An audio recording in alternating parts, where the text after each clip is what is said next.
Now, this is the moderator's dilemma. We already started a little late, and I know that all of you guys have got excellent food for thought, and there is food waiting outside this room.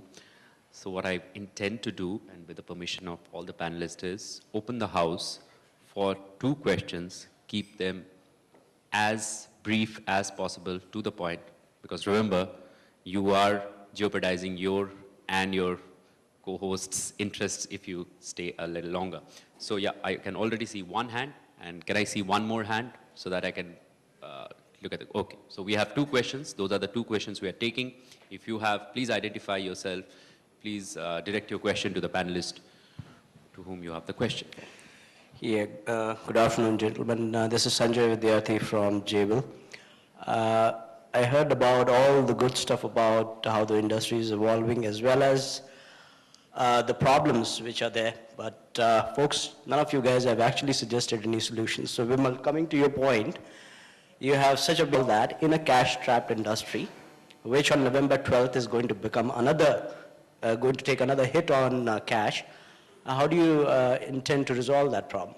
Well, first of all, industry has already provided a solution. If you actually look at currently the model sites, first we actually get into secondary storage, which is the batteries, and then we actually get into starting off the DG sets. Why do we do this? Because we want uninterrupted consumer experience, which I think every operator and every Indian is wanting. Hence, industry has already provided a solution. Is it the most cost effective? Is it the right solution? I don't think so. As a country, we are wanting to make sure that the power cuts go down, EB availability goes up, and that is the right direction for our country, right? If that be the case, I think we have gone in, at least in last 1 year, a little bit counter.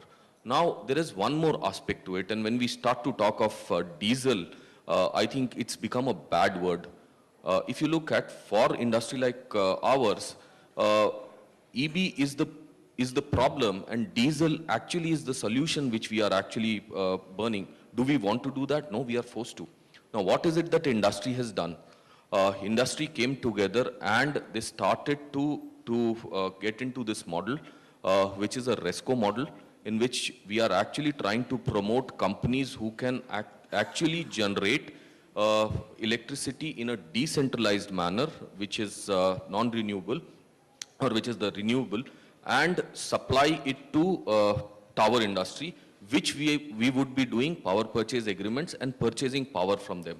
So this model is another innovation which industry has actually put forth. There are few towers which have actually gone on trial. There is a large trial which Indus is actually planning. But we need help. As a country, we need help when it comes to availability of power. We are not a industry which would actually like to generate power. So, you want to add, Umang?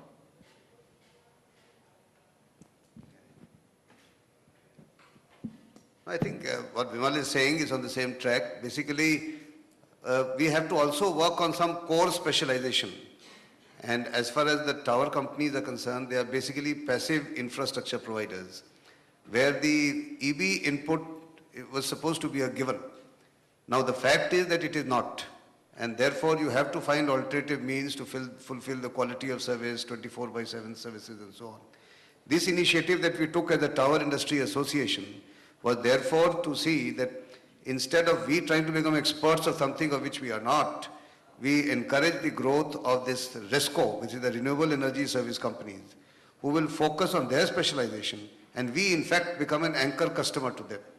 So by doing that, we have started these pilot projects, and with the industry, all the tower companies coming together under this TIPA association. The advantage is that there is the contiguity, because earlier also several initiatives of this nature had been taken, but then they were all disparate and they were at different locations. So the economy was not being arrived at, and therefore these solutions were not looking like solutions. But now that we are working together as an industry and we are giving them a large cluster of sites which may be owned by Indus or Bharti Infra or Vyom or Reliance or anybody, but it is in a given cluster, the contiguity is assisting an economy of scale, and at the same time focusing new players who are then coming up with renewable energy solutions. And enough for them to make sense for them and should make sense for us, because we also don't want to start paying 2-3 times more than what we are paying for diesel, for example. But it looks like the solutions around that are possible if there's an economy of scale. So initial beginnings have been made. We have made a public announcement of that. The first pilot projects are on, and by end March 2013, we have specific figures of the order of about 50,000 sites actually we are looking at as a conversion program. It is a very massive program given the fact that we have about 400,000 towers. So there is a plan, there is a program, and we are with you on that aspect, but we are not trying to become experts ourselves. We are trying to say we become the anchor customers for such an industry. Thank you for that question. The gentleman at the back, may I have your question, please? You. The question is very simple. I've been an Indus Towers of Light lot. You consume around 12 to 14 hours of diesel power. You consume around 12 to 14 hours of diesel power. I'm not only trying to put it across to you, the other also operators who do it. What's your position on solar as an alternative? And second, how do you mitigate radiation losses, which are health hazards to us, to the society around us? Have you shifted to a rival company? Sorry for that question. Okay. I think your first question was around the run hour of DG versus our position on solar. First of all, let me inform the audience here that Indus as a company, we are doing all what it takes and to make sure that more and more EB is being used. Second, renewable energy is being used, and for that extent, we have roughly 1,000 sites of ours on solar, which over a period we intend to grow. I think as a model, we are still trying to fine tune, because distributed solar generation is a concept which has been tried out a lot by this industry. I think for those who would have probably been in this industry for long enough would be knowing that such aspect of dabbling with solar over a period did fail. We are trying to make sure that we don't make those mistakes. Hence, 1,000 sites, the story is still unveiling, and I think there would be large numbers coming in from Indus too. I think there have been public commitments also made around this area. So we are committed. Watch this space. We will be rolling out much more solar as part of our renewable energy. However, I think parallelly this initiative of RESCO is the one which we would be definitely be putting our a lot of focus. How they generate, how they give it to us becomes their specialization, and I think Umang articulated it quite well.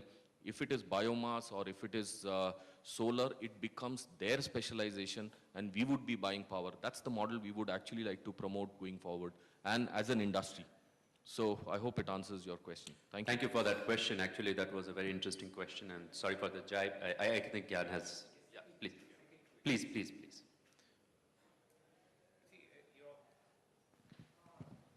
Hello. Your second question, I suppose, related to health hazards and the radiation. Let me tell you, there is a revised guidelines of the DOT which have been issued. Now, India up to now was following the INICIRP guidelines, which have been followed by 80% of the world globally. And from 1st September this year, 90% of the countries. And from 1st of September this year, these guidelines have been made 10 times more stringent. Right now, there is a lot of debate on the fact whether it was required or not required, but as a part of an abundant caution, the government has made it 10 times more stringent. Now, every operator in the country is obliged to adhere to those guidelines, and I'm sure they are doing it. Right. I think they should address the concerns of across the country, not only use, but this is a serious matter today where people voice that, look, radiation is a health hazard. Radiation is not a health hazard to that extent at the levels it is being transmitted. Thank you, sir. I just want to add one thing. that in spite of this new regulation of reducing the radiation level by 1/10, I think all of you would probably be surprised to know that there is probably very little which needs to be done in the networks today in order to meet this 1/10 guideline. Number one, 1/10 has no concrete evidence why it is 1/10, why it is not 100th, why it is not 150th. Nobody has an answer. It's just that 1/10 came, it was hyped by the media and it was adopted. Fine, 1/10 is adopted, but I'm saying that even after 1/10, so you can imagine that before 1/10, our base stations and towers in India were already radiating at such low levels that even with 1/10 we are not going to be so severely affected. And if you read the guidelines very clearly at the bottom it says that this has been done as a precautionary measure. There is no proven